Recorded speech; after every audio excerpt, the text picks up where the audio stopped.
Yeah, this is the voice from the future, and I got absolutely hammered with COVID. But in a nutshell, there are three distinct connections on Yamaha mixer, and probably in general. So we have XLR mic in. We also have a line connection on channel 1 and 2. And then we have also this beautiful passage for channel 3 and 4, which Gemini stated as straight piece of copper wire, completely untouched, pristine, pure, and unaltered. Now, originally, I thought the mic inputs on channel 1 and 2 were the only ones who had mic preamp. And as you can see, all of these channels are preamplified. If you look closely on channel 1 and 2, there are two line level jacks. Those are balanced inputs. They provide noise cancellation. They are strictly mono, as much as the XLRs are.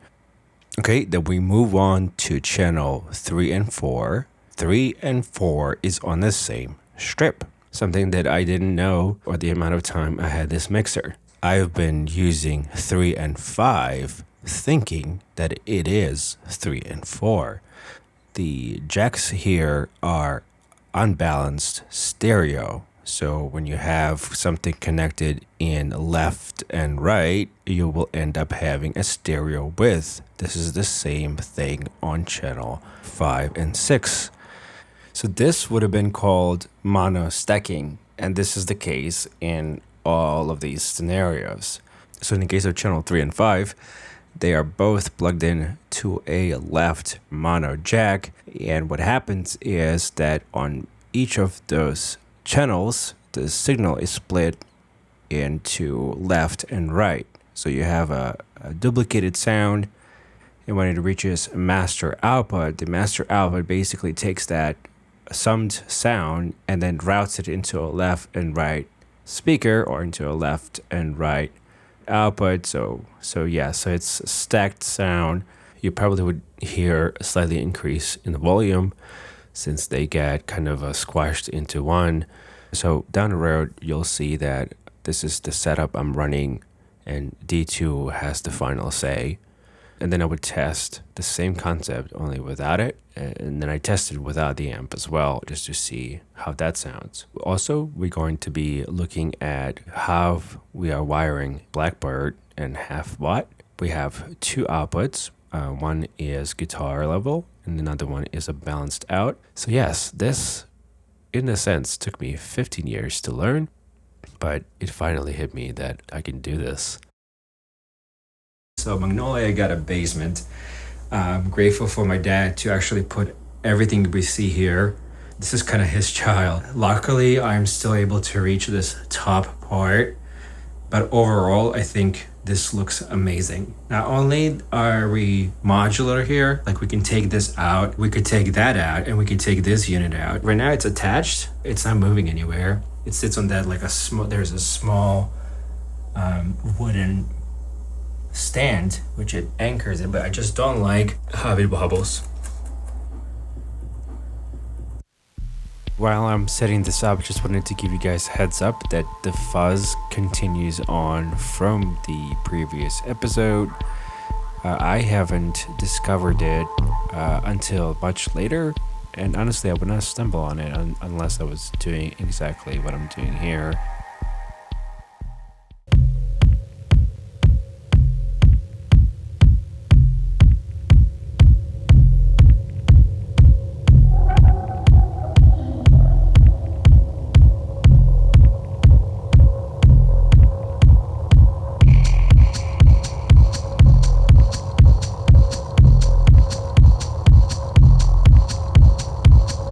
Say we got here, say we like this. So let's switch to this balanced out and hear how this sounds.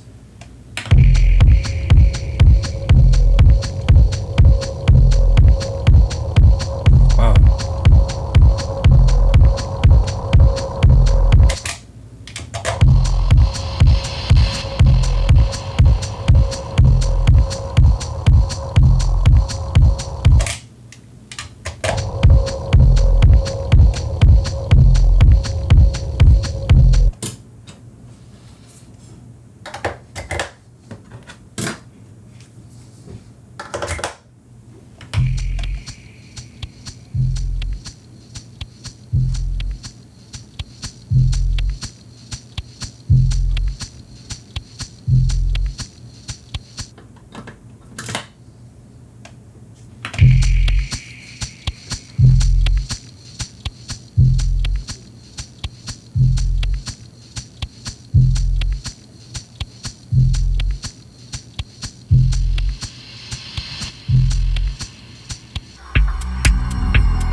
Alright, so at least we ruled out something. So both setups sounds quite similar, meaning that D2 plugged in or not, and this output, they seem to behave similarly. Just this boosts the signal, by 6 dBs.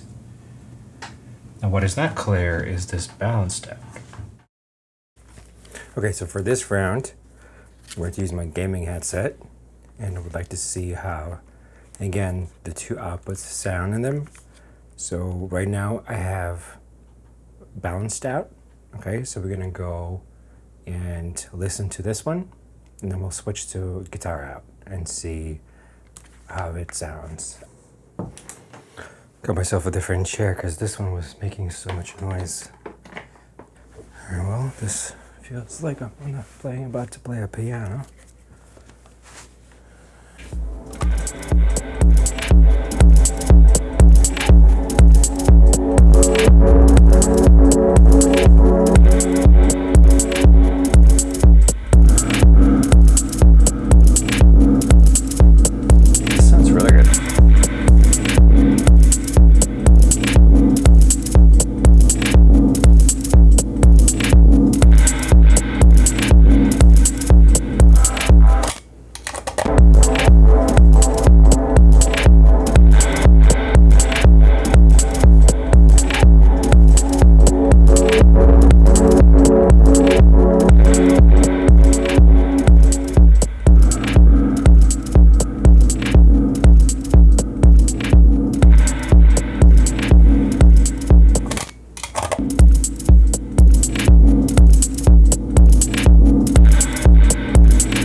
Using just the high impedance output is definitely the route.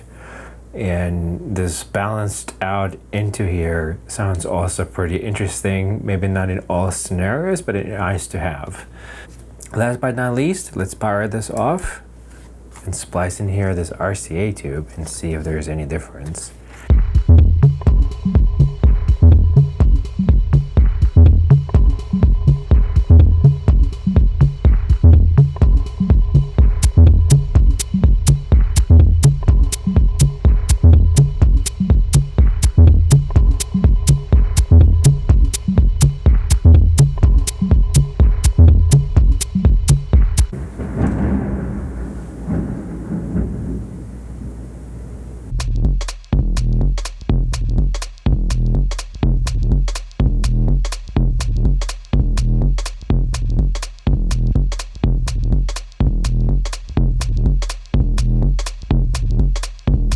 Before I jump into the next segment, I wanted to just point out that I feel like the Raytheon 12BH7 and the 12AT7 perform slightly better. It just feels like a little tighter sound. If you rewind and listen to this again, you'll notice that it's a little bit less muddy, especially kind of on the downbeat. It's a subtle notice, but it's definitely something that you should consider. I hope you guys really enjoyed this. This sounds punchy as hell. So don't forget to smash the like button, please.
Okay, so it wasn't plugged in correctly. It wasn't plugged in all the way, but everything else was plugged in good. Okay, so I was a little bit nervous here, but it is working. I cannot hear it. I cannot hear what kind of sound is coming out of this, but I just wanted to share that it is working, and I'm quite happy that I was able to get it running. This was a ton of fun to work on. I'm so glad that I was able to arrive to a really punchy sound. I almost gave up on the half watt. I think I gave it like 4 or 5 tries, including almost gave up on D2. So I kind of call this bottom shelf here basement. I know it's a little hard to see, but there is a ton of cables running from this pedal board and also towards where the power supplies are. They unfortunately are interacting with the audio cables. So the idea maybe is to create like a channel and then run all of the cables, electrical cables, into that.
High impedance, low impedance, line level, mic level.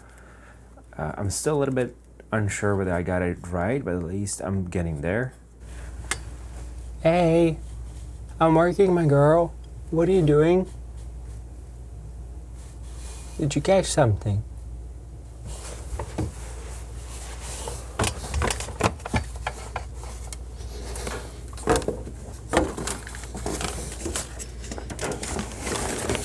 Did you catch something? I'm recording stuff and it's not easy. I sometimes wonder if I should record other things. Loon! Yeah, let's compare that. Let's see, is this too hot?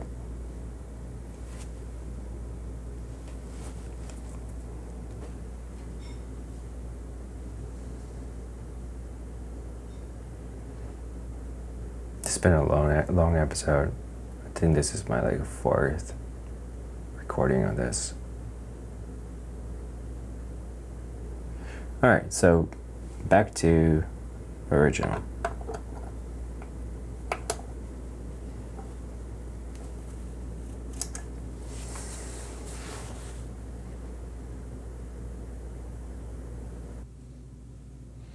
I don't know. How do you close this? Like how do you say like goodbye? Like, or